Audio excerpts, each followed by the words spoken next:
شہزادی نے اپنے علم کا جو مظاہرہ کیا، ایک خطبہ ہے شہزادی کا، خطبہ زہرا بھی کہتے ہیں، خطبہ فدق بھی کہتے ہیں، ماسٹر پیس خطبہ،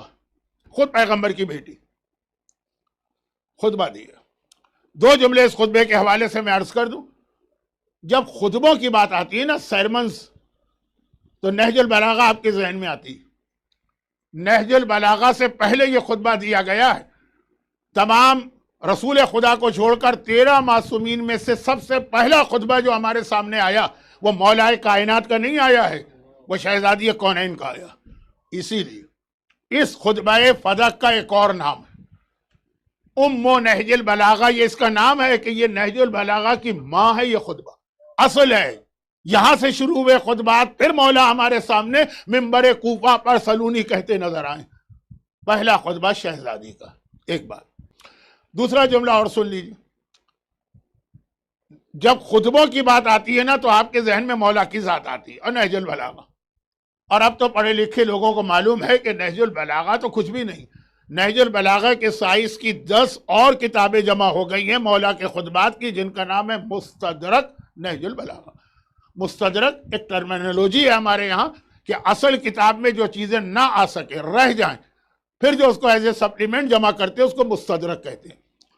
تو اب یہ نہج البلاغہ مستدرک 10 والیوم سے زیادہ مولا کے خطبات خطبات خطبات، لیکن وہ سب بعد میں، ان سب سے پہلا خطبہ جو ہے وہ شہزادی کونین کا 13 معصومین میں، ہر امام ہر معصوم سے پہلے کا خطبہ شہزادی نے دیا۔ ایک بات۔ دوسری بات، جب خطبوں کا نام آتا تو مولا ذہن میں پہلے آتے ہیں، ٹھیک، اور مولا کے فوراً بعد ذہن میں آ جاتی ہیں شہزادی زینب، ان کے کوفہ و شام کے خطبے۔ اور ہر آدمی جانتا ہے کہ شہزادی زینب نے کوفہ و شام وہ جو خطبے دیے تو لوگوں کو علی یاد آ گئے، مگر ایک چیز پہ لوگوں کی توجہ نہیں ہوتی، اور میں توجہ دلاتا ہوں، شہزادی زینب کے جتنے خطبات ہیں کوفہ و شام میں، بازاروں میں، درباروں میں، یزید کے پاس، ابن زیاد کے پاس، کوفے کے لوگوں کو مخاطب کر کے ان کی بے حیائی و بے غیرتی میں، شام کی عورتوں کو مخاطب کر کے جتنے خطبات، اسٹائل یعنی بولنے کا انداز، آواز وہ اپنے بابا جیسی ہے، لیکن خطبے کا جو کانٹیکس ہے، جو میٹر اس کے اندر ہے نا، وہ علی کے خطبات جیسا نہیں، وہ شہزادی کونین جیسے خطبے کے انداز کا۔ آپ شہزادی کا خطبہ سامنے رکھیے اور زینب کبریٰ کا جو اسپیچ دے رہی ہیں، تو آواز زینب کے بالکل علی جیسی۔ نابینا صحابی بھی دور سے سنتا ہے، چکرا کے کہتا ہے کہ علی تو 20 سال پہلے شہید ہو گئے تھے، یہ علی کی آواز میرے کان میں کہاں آ رہی؟ لوگوں نے کہا نہیں، علی نہیں، علی کی بیٹی جو واقعاً زین اب ہے، واقعاً باپ کی زینت ہے، لیکن جو خطبے کا جو میٹر ہے، جو خطبہ جس طرح شروع ہوا، جس طرح آگے بڑھا، جس طرح ختم ہوا، وہ بالکل ایسا لگتا ہے کہ بیٹی نے اپنے ماں کے خطبے کی کاپی کی۔ ایک طویل عرصے تک شیعت کا طریقہ کار یہ رہا تھا، اب یہ انڈیا پاکستان میں تو نہیں، عرب دنیا میں، کہ جب بچہ بولنے لگتا تھا، جیسے ہمارے یہاں جب بچہ بولنے لگتا ہے نا، اب نہیں پتا مجھے کہ اب کیا ٹوئنکل ٹوئنکل لٹل اسٹار یا بابا بلیک شپ کے کیا کہا جاتا ہے، لیکن میرے زمانے تک جب بچہ بولنے لگتا تھا، پہلا جملہ اس کو یاد کراتے تھے، اللہ ایک، پنجتن 5، امام 12، معصوم 14۔ یہ یہاں سے بات شروع ہوتی تھی۔ عرب دنیا میں سب سے پہلا کام یہ ہوتا تھا کہ بچوں کو خطبہ زہرا پورا یاد کرائے گا، کیونکہ ایک خطبہ زہرا بچے نے سیکھ لیا، پورا اسلام سیکھ لیا، پورا اسلام سیکھ لیا۔ اب باقی جو ساری زندگی تم سنو گے اور پڑھو گے وہ اسی خطبے کی تشریح ہے۔ تو یہ خطبہ بچوں کو جب بولنا شروع کرتا ہے، یہ نہیں کہ 10-12 سال کا ہو گیا تب، نہیں، یہ خطبہ یاد کرایا جاتا ہے۔ بہت اہم یہ خطبہ۔ لیکن اس خطبے کے حوالے سے ایک جملہ کہتا ہوں، پھر ربط مل جائے گا امام حسن کا، اور پھر مصائب کا وقت آئے گا۔ وہ یہ خطبہ جو ہمارے پاس آیا، تو اس کے راوی کون ہے، کن کے ذریعے یہ خطبہ ہمارے پاس پہنچا ہے؟ اس کے ایک راوی ہیں عبداللہ ابن عباس۔ عبداللہ ابن عباس کون ہے؟ رسول خدا کے وہ چچا عباس کے بیٹے جن کا کل ذکر ہوا، جو رسول کو سہارا دے کے مسجد میں لائے تھے۔ رسول کے ایک چچا ہیں عباس، جن کی پوتی یعنی انہی عبداللہ ابن عباس کی بیٹی جناب لبابہ سرکار وفا علمدار کربلا ابو الفضل العباس کی بیوی عبداللہ ابن عباس مولا عباس کے خسر ہیں، اور وہ اسی خاندان کے فرد ہیں کیونکہ فرسٹ کزن ہیں مولا کے بھی اور رسول خدا کے بھی۔ عباس چچا ہیں، ان کے بیٹے ہیں، وہ تو فرسٹ کزن ہیں، خاندان کے فرد ہیں۔ وہ بھی ان لوگوں میں ایک تھے جب حسین 28 رجب کو کربلا جا رہے تھے تو مشورہ دیا تھا کہ آپ جا تو رہے ہیں مگر عورتوں کو لے کے نہ جائیے، اور جناب زینب جو پردے کے پیچھے تھی انہوں نے وہیں سے کہا تھا اے ابن عباس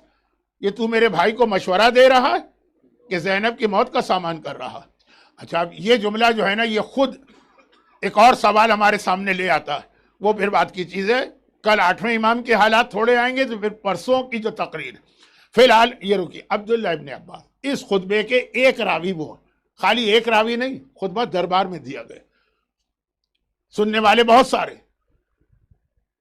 لیکن وہ سارے دشمنان اہل بیت، ان میں سے بھی کچھ نے یہ خطبہ نقل کیا، مگر جو ہمارے پاس ایک خاص روایت ہے وہ عبداللہ ابن عباس کی، اور عبداللہ ابن عباس نے یہ خطبہ جو نقل کیا، جو ایک چین آف نیریٹر ہوتا ہے نا، وہ جناب زینب کبریٰ سے نقل کیا ہے، اور اس خطبے میں انہوں نے نہیں، خطبے میں نہیں، وہ جو نیریشن اس میں جناب زینب کا وہ لقب استعمال کیا جو بہت اہم لقب، قال عبداللہ ابن عباس عن عقیلتنا زینب بنت علی، کہا کہ یہ خطبہ میں نے سنا ہے اپنے خاندان بنی ہاشم کی عقیلہ سے۔ جناب زینب کا ایک لقب ہے عقیلہ بنی ہاشم، بہت بڑا یہ لقب ہے، بہت بڑا عقیلہ، خاص طور پر اس ماحول میں جو عربوں سے لے کے ابھی کچھ عرصے پہلے تک انڈیا پاکستان میں تھا، جہاں کہتے تھے عورت ناقص العقل ہے، عورت اس کی عقل تو اس کی ایڑی میں ہوتی ہے، عورت اس کی عقل تو اس کی گدی میں ہوتی ہے، پتہ نہیں کیا کیا کہا جاتا تھا، جہاں عورت کی عقل کو مانا ہی نہیں جاتا تھا، وہاں پہ زینب کبریٰ کا لقب ہے عقیلہ بنی ہاشم۔ آج بھی کربلا میں صحن عقیلہ جو بنایا گیا ہے جناب زینب کے نام پر، عقیلہ صاحب عقل، مولا سجاد نے کیا کہا تھا؟ عالمہ، انتی عالمۃ غیر معلمہ، آپ وہ عالمہ ہیں جن کو ضرورت نہیں کسی پڑھانے والے کی، وانت فہیمۃ غیر مفہمہ، یہ دو لقب بھی بہت بڑے ہیں، اور پھر یہ عقیلہ بنی ہاشم۔ تو عبداللہ ابن عباس کہتے ہیں کہ مجھ سے کہا قالت عقیلتنا، ہماری عقیلہ نے۔ اچھا بنی ہاشم کی کوئی عقیلہ ہونا، سمجھے کائنات کی سب سے بڑی صاحب عقل ہے، کیونکہ بنی ہاشم کا خاندان تمام کائنات پہ ایک فضیلت رکھتا،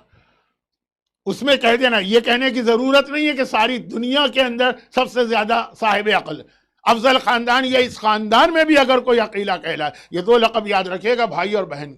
عباس سے علمدار کہلاتے ہیں قمر بنی ہاشم، اور زینب کبریٰ کہلاتی ہیں عقیلہ بنی ہاشم۔ پوری میری اس پہ مجلسیں ہیں، لیکن اب ٹائم بھی نہیں رہتا، کبھی میں بہک جاتا ہوں، اہم بات کے بدلے غیر اہم بات کو زیادہ اہمیت دے دیتا ہوں۔ تو خیر، زینب کبریٰ کہتی ہیں کہ میری ماں نے اپنے سر پہ چادر ڈالی ہے اور پھر خاندان کی کچھ عورتوں کو لے کے چلی ہیں، مشیتھا کمیشت رسول اللہ، یہ بھی جملہ۔ اب یہ کربلا میں واک جو ہوتی ہے تو مشی کا لفظ بہت رائج ہو گیا، وہ اس طرح چل رہی تھی جیسے رسول خدا چلتے تھے، ان کا چلنے کا بھی انداز وہی تھا۔ پورا خطبہ تو نہیں پڑھنا، اتنا بتانا ہے کہ اس کی ایک راویہ جناب زینب،